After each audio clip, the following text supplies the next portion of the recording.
जहाँ तक मैं टीवी पर जो देख रहा हूँ तो ये मामला वो है कि जब लालू यादव रेल मंत्री थे तो उन्होंने रेलवे में ग्रुप डी की नौकरी के बदले दर्जनों लोगों से ज़मीन लिखवा लिया था। और इस मामले को लेकर श्री शिवानंद तिवारी जो अभी राष्ट्रीय जनता दल के वरिष्ठ नेता हैं, श्री ललन सिंह जो अभी जदयू के राष्ट्रीय अध्यक्ष हैं, ये लोग मिलने गए थे मनमोहन सिंह जी से और ज्ञापन दिया था कि लालू यादव किस तरह से और नौकरी के बदले ज़मीन लिखवा रहे हैं। और देखिए ये जो पुस्तक है लालू लीला, इस पुस्तक में मैंने 2 स्पेसिफिक घटनाओं का जिक्र किया है कि हृदयानंद चौधरी और ललन चौधरी ये 2 लोग हैं। और उसमें हृदयानंद चौधरी तो रेलवे के पटना में जो रेलवे कॉम्प्लेक्स है राजनगर में, उसमें काम करने वाला कर्मचारी और एक विधान परिषद का कर्मचारी है। तो मोडस ऑपरेंडी ये था कि तुम मुझे ज़मीन दे दो, मैं उसके बदले तुमको ग्रुप डी की नौकरी दूंगा।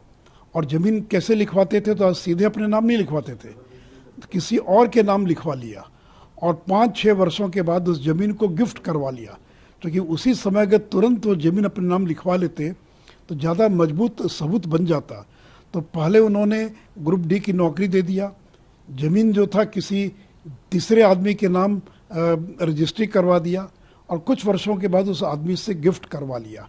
अब ये जो हृदयानंद चौधरी और जिसकी मैं बात कर रहा हूँ जो ललन चौधरी, एक विधान परिषद का 4th ग्रेड का एम्प्लॉई है। उसने लाखों की ज़मीन राबड़ी देवी और हेमा यादव को दान में दे दिया। और दूसरा जो ललन चौधरी है ये भी एक रेलवे का एम्प्लॉय, एक विधान परिषद का एम्प्लॉय। आखिर 4th ग्रेड एम्प्लॉय के पास करोड़ों की संपत्ति कहाँ से आ गई जिन लोगों ने दान दे दिया लालू यादव के परिवार को? तो जैसा मैंने कहा कि मोडस ऑपरेंडी यही था कि हम तुमको नौकरी देंगे, और पहले सब्स्टिट्यूट के नाते नौकरी दी गई और बाद में नियमों का उल्लंघन करते हुए उसको रेगुलराइज कर दिया गया।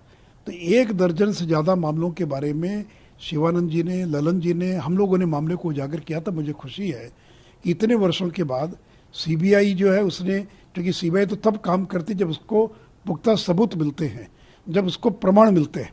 क्योंकि इसके अंदर जो प्रिलिमिनरी इंक्वायरी होती है जिसको पीई बोलते हैं, ये तो 23 सितंबर 2021 को दर्ज की जा चुकी थी।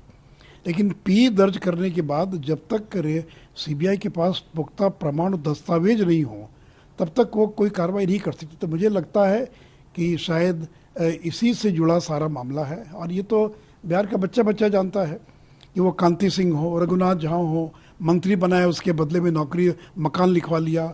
रघुनाथ झा का 3 मंजिला मकान गोपालगंज में, उनको केंद्र में मंत्री बनाया तो गोपालगंज में मकान लिखवा लिया। कांति सिंह का उनको मंत्री बनाया, टिकट दिया तो टिकट के बदले ज़मीन, मकान के बदले ज़मीन।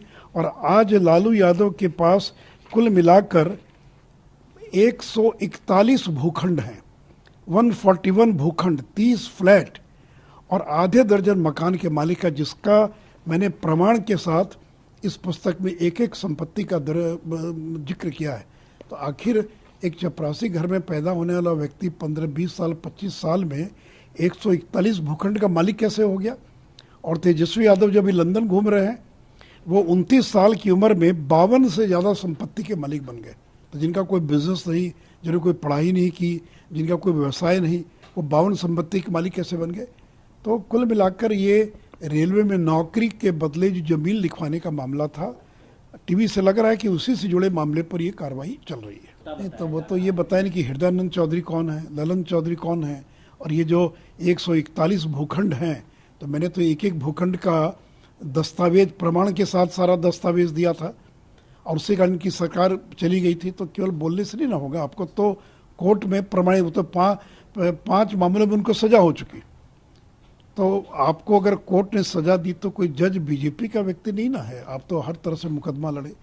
तो आपने जो बोया वो आप भुगत रहे हैं, जो आपने किया उसका परिणाम आपको भुगतना पड़ रहा है। और आखिरी सवाल कि आज साजिश के तहत इस तरह की छापेमारी की जा रही है, अगर इसमें साजिश कहाँ है ये तो बताएं ना कि ललन चौधरी ने आपको गिफ्ट किया कि नहीं किया, हृदयानंद चौधरी ने गिफ्ट किया कि नहीं किया। और उसमें 1 दर्जन ऐसे लोगों का नाम है। कांति सिंह ने क्यों अपना 2 मंजिला फ्लैट पटना में गिफ्ट कर दिया? आज के समय में कोई आदमी गिफ्ट करता है? बेटा बेटी को तो कोई माँ बाप गिफ्ट ही नहीं कर पाता। कांति सिंह ने, रघुनाथ झा ने, मैंने 1 दर्जन लोगों का नाम है। आखिर वैसे लोगों ने क्यों गिफ्ट कर दिया? तो इसलिए उनका मोडस ऑपरेंडी यही था। टाटा कंपनी ने क्यों इनको मकान लिख दिया इनके नाम पर? तो अलग अलग तरीका इन्होंने अपनाया था, कंपनियों के माध्यम से, गिफ्ट के माध्यम से, किसी अन्य माध्यम से, और इन्होंने इतनी बड़ी संपत्ति इकट्ठा कर ली आज।